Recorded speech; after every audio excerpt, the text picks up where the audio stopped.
Podem sentar, vocês que aqui estão. Vocês, em suas casas, nos acompanhem com a reflexão.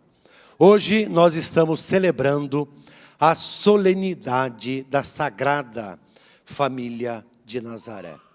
E esse é o momento mais que oportuno de refletirmos sobre o real e o verdadeiro sentido da família. E a começar pela nossa família. Como vivemos e o que transmitimos à nossa família. Se nós olharmos para o mundo, para a sociedade que pouco crê em qualquer coisa, para eles a família não tem um sentido nenhum, pelo contrário. O interesse é de destruir a família. O interesse é de perseguir e atacar a família diante de algo que realmente não é humano, mas é divino. Porque vale recordar aquilo que está no livro da criação e depois retomado por Jesus. O homem deixará seu pai e sua mãe e unirá a sua mulher. E já não serão duas, mas uma só carne.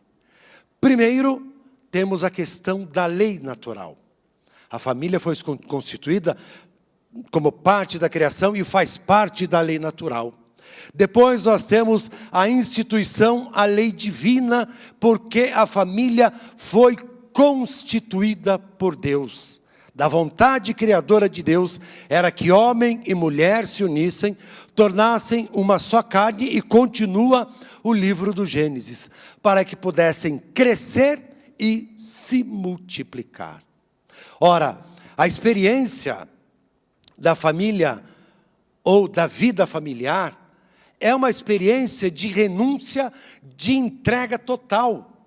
Seja da parte do esposo para com a esposa, seja da parte da esposa para com o esposo, e isso se estende aos filhos. E isso só acontece quando se vive verdadeiramente o amor. Abrindo um parênteses aqui, esses dias eu estava conversando com um membro de uma pastoral lá no santuário, onde eu sou responsável, né? E aí dizendo assim, em tempos de pandemia, os pais estão entendendo o quanto sofre um professor para aguentar o seu filho. Porque muitas vezes, além do filho fazer a coisa errada, o pai vai lá, esperneia, esguela, grita e acha que o professor está errado. E eu tenho certeza que a maioria de vocês estão passando ainda por essa experiência. Agora não, porque entrou em recesso mesmo com as aulas online. Então estão aprendendo novamente a ser pais. Estão aprendendo que o papel da família é educar o filho, o papel dos pais é educar o filho, porque a escola não é para educar, a escola é para transmitir o conhecimento. Mas aí joga-se a criança na escola para ser educada pelo professor, joga-se a criança na igreja para a catequese, porque a igreja tem que passar os valores mínimos da fé. Mas não, tudo isso parte da família. E aí então, entende-se o sentido da renúncia e do amor. Porque o pai e a mãe vai ensinar o seu filho a partir da experiência de união do amor deles dois, para transmitir este amor aos filhos. E aqui quando digo amor, entre os valores de fé, de ética, de moral e tantas outras coisas. Eu realmente nesse tempo, conversando com as pessoas, eu não vi tanta mãe falar, ai padre, essas aulas precisam voltar logo. Aí eu, como eu sou um ser de Jesus, como eu falo no santuário, falei, pois é, né? E ainda se o professor manda um bilhetinho para você do seu filho, você acha que o professor está errado. Então está se reaprendendo muitas coisas. E acima de tudo, reaprendendo a prática da renúncia. Porque o que estava imperando em nosso meio e nas nossas famílias era o egoísmo. Como às vezes ainda acontece. É o marido que, não, se não for assim eu vou embora. É a mulher, porque se não for assim eu também vou embora. Mas espera aí, o que você jurou diante do altar do Senhor? Qual foi a promessa que você fez ao Cristo e à sua igreja? E se você vive uma fé verdadeira, você vai caminhar, vivendo amor, buscando a cada dia a renúncia de si mesmo, para que juntos, como esposo e esposa, aí, entre a família também, viva a experiência do amor e da renúncia. E isso não é fácil. Aliás, desculpa, isso não é difícil.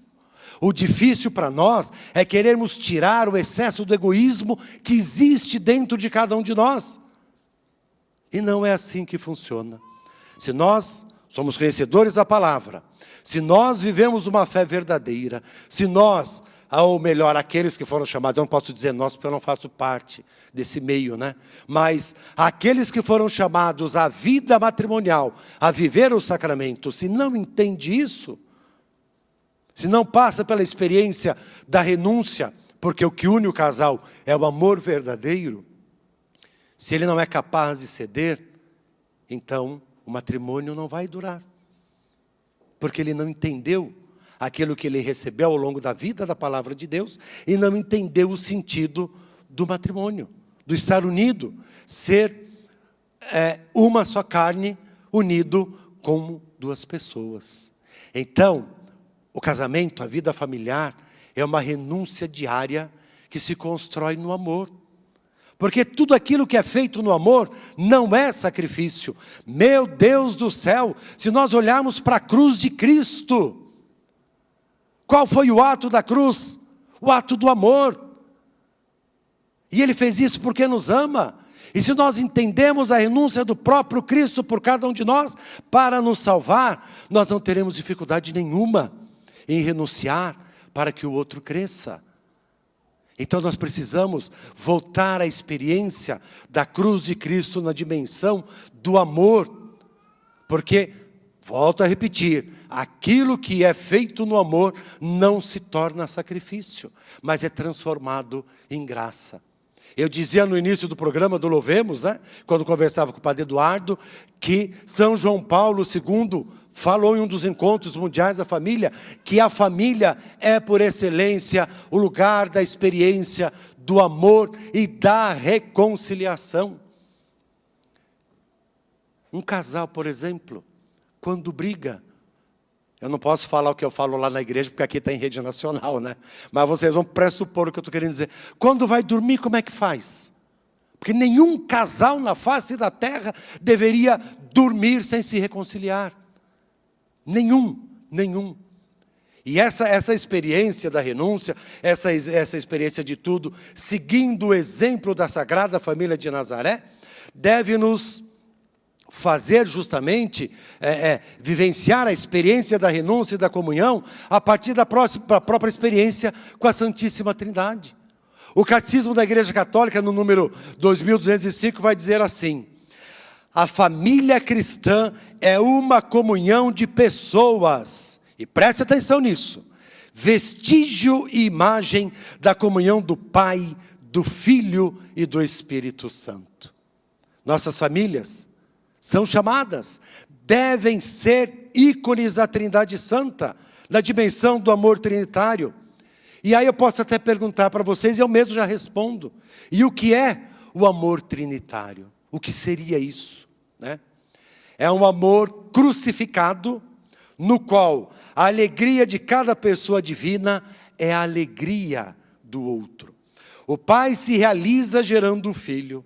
O Filho se realiza submetendo-se ao Pai. O Espírito, fruto dessa circulação de amor, se realiza derramando-se sobre nós, para que do nada passemos à existência pela palavra criadora do Pai. A vida de Deus, a realização de Deus é doar-se. O mistério da família é a imagem do mistério da própria vida de Deus. Somente voltando-nos para Ele, podemos saber como agir e proceder como família. Então a palavra de Deus, que é cheia de promessas, de garantias e felicidade para aqueles que vivem bem em família. Vejam, na segunda leitura, onde depois de tantos e tantos conselhos que o apóstolo Paulo dá, ele vai dizer o seguinte: mas, sobretudo, amai-vos uns aos outros, pois o amor é o vínculo da perfeição. Olha que coisa linda, que coisa bela de ser vivida por cada um de nós e de ser vivida em nossas famílias. Então, cada um de nós, enquanto família, deve pedir a Deus hoje que nos ensine a amar, a fim de que as nossas famílias, que talvez algumas ou nenhuma delas, ou tantas outras que conhecemos, está aí dividida, dilacerada por algum motivo, possam novamente ser reunidas. E não é reunidas em qualquer coisa, mas é reunidas no amor. Porque, volto a repetir, como disse o apóstolo Paulo, o amor é o vínculo da perfeição. Caros irmãos e irmãs, quanta graça de fato podermos celebrar justamente esta solenidade, dedicando a liturgia à Sagrada Família de Nazaré. A Jesus, a Maria e a José. O Evangelho que acabamos de ouvir, que é o centro da liturgia, nos apresenta justamente a Sagrada Família como modelo para as nossas famílias, como já dito no início da nossa reflexão. Modelo de obediência, modelo de fidelidade, modelo de tantas outras coisas que, se nós levamos para dentro da nossa casa, de fato, nós abrimos a nossa família para o Cristo fazer morada, ali habitar, e nela somos conduzidos pelo Espírito Santo. Esta é a obra de Deus para cada um de nós. Esta é a obra de Deus para as nossas famílias. E, acima de tudo, recordando o vínculo do amor que nos leva à perfeição, que é Deus e que está em Deus. Então, caros irmãos e irmãs, não tenhamos medo. Vamos arrancar de nós, se ainda temos, o egoísmo e o orgulho. E, de modo especial, chamo você esposo, você esposa, para isso. Não impeça que o amor seja vivido plenamente na sua casa, no seu lar, em família. Não permita que o inimigo vos impeça de vos reconciliar. O amor, volto a repetir, é o vínculo da perfeição. E no amor se tem o perdão, no amor se tem a reconciliação, no amor se tem a caridade. Aliás, como diz o próprio apóstolo Paulo, né? Vale retomá-lo aqui, quando ele escreve o hino ao amor, o hino à caridade. O amor é paciente, tudo suporta, tudo tolera. O amor é benfazejo. O amor, vou repetir, tolera tudo e suporta tudo. É esse amor que cada um deve levar para a sua casa. É esse amor que cada um deve viver em família. É esse amor que cada um deve transmitir aos seus em família. Porque aí assim, de fato, as nossas famílias se tornarão ícone da Trindade Santa. Porque assim como o Pai, o Filho e o Espírito Santo, cada um se alegra pela ação de cada pessoa, o esposo vai se alegrar pela ação da esposa, a esposa pela ação do esposo, os filhos pela ação dos pais, os pais pela ação do filho. E aí entra justamente na primeira leitura, honrar pai e mãe, pai não fazer com que o filho seja retraído, mas ajude-o a crescer, mas tudo isso na dimensão cristã. Então, a vocês que aqui estão, e a você que está em casa também, reflita o que cada um está vivendo na sua família. Se vive de fato a dimensão do amor, se vive de fato a dimensão do perdão, se pega realmente o exemplo da Sagrada Família de Nazaré e coloca na vida familiar. Não permitamos que nada, absolutamente nada, nos impeça de viver o amor e o perdão em família. Se algo os leva a um pequeno atrito, porque sabemos que isso acontece em qualquer situação, seja na vida conjugal, seja na vida sacerdotal, seja aonde for. O importante é que você jogue bem longe o orgulho, a soberba e até mesmo a arrogância. E seja capaz de reconciliar. Pedir perdão quando necessário, dar perdão quando necessário. Aí, de fato, vamos ser uma família ícone da Santíssima Trindade. Que assim seja.